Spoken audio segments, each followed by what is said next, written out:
Hey guys, welcome to my channel, Sincerely Lady C, where I am as sincere as possible with this crazy thing called life.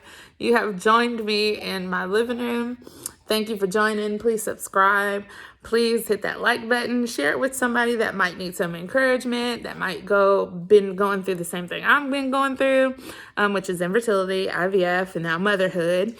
We are joined with some people over yonder. Say hello. Wave your hand. All right.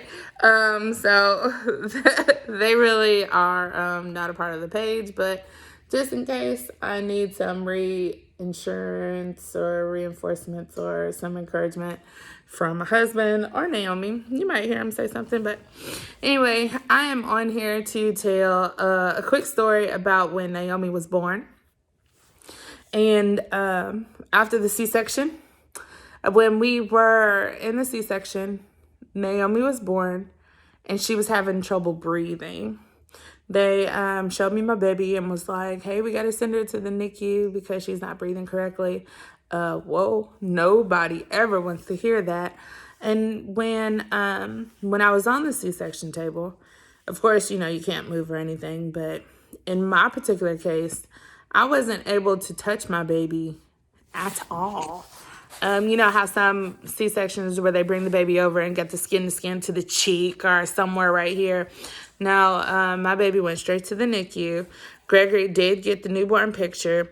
And then they had to pump me with extra drugs because I started getting my feeling back during the surgery for some reason. I don't know.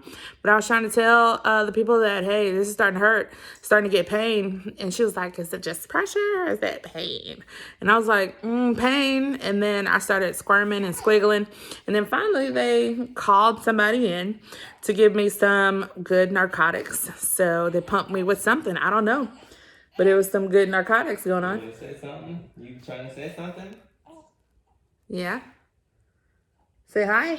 Oh, okay. Oh. All right. Here we go. So they pumped me with some good narcotics, and it wiped me out a little bit.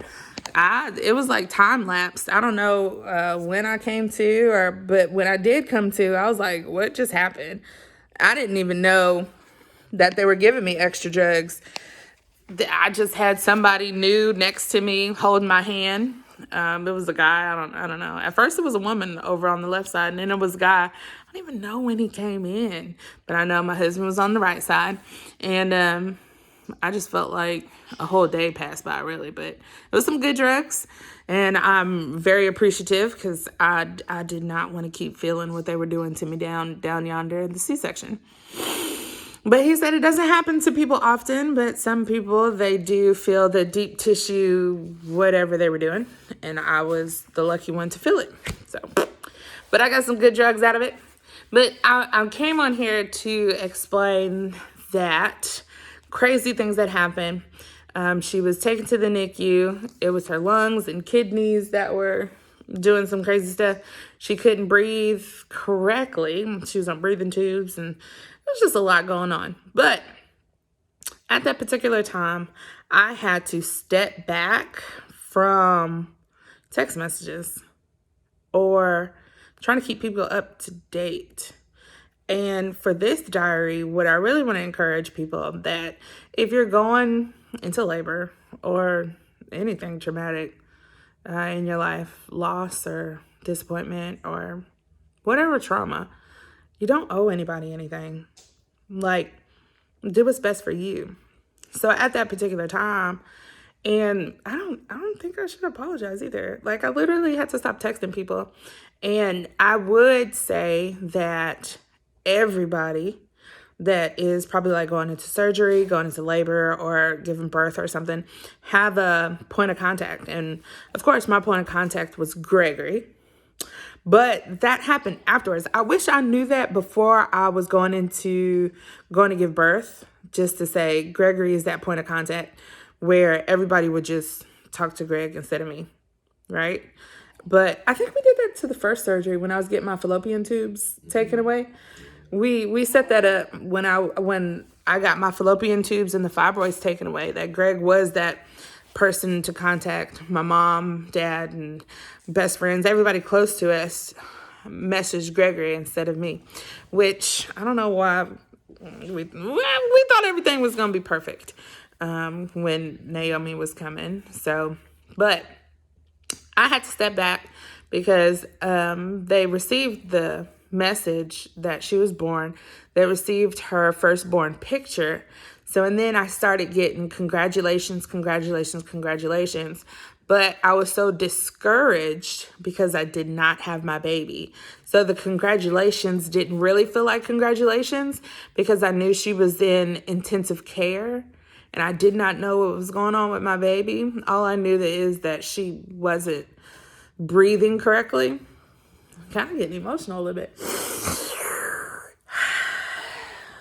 So She's saying not to be emotional. That's what she's saying right now. Yeah, emotional.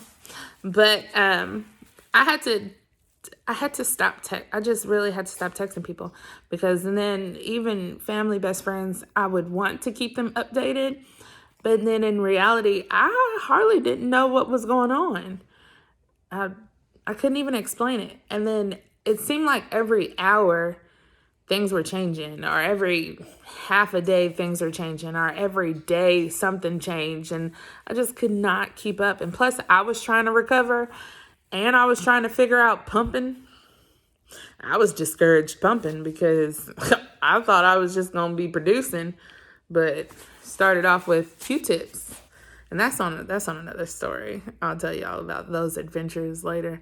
But this diary is to explain.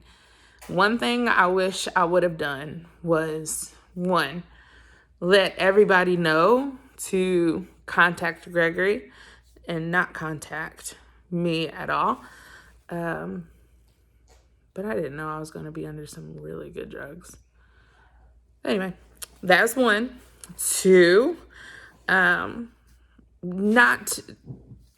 being apologetic over things that I feel like was the best option for me and my family.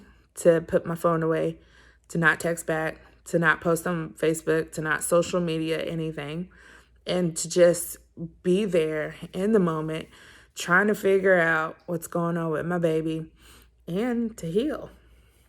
So I'm sitting here to tell you, you don't owe anybody anything. You don't owe a Facebook post. You don't owe a text message. You don't owe anybody anything when it comes to you, your family, and yours, your creation, your little human, the one that you just got birth. So do what's best for you. But that's one thing I would say is get your point of contact. And you could have a perfect birth. You could just at least have that point of contact in line, in place. And you can disregard the point of contact at any given time. But at least do that first. But that's all I have. This one was 8 minutes. So I'm trying to keep it under 5. But on the next one, I don't know what I'm talking about, but I did do face today. I got cute. So I decided to do a page. Now, other days I got my bonnet on and still pajamas, and I probably got a little spit up right here or something. And I got I be looking a mess. So, but then side note, and then I'm getting off because I'm starting to babble, is I started taking my bonnet off before my baby would associate a red bonnet to me. And then all of a sudden I take my red bonnet off and she don't know who I am. But anyway, that's all I have. You got anything, husband? No. You got anything, Naomi? Oh my goodness. Oh my goodness. Oh my goodness. What's going on? All right, I'm gonna get off before she embarrassed me. All right, I love y'all. Peace.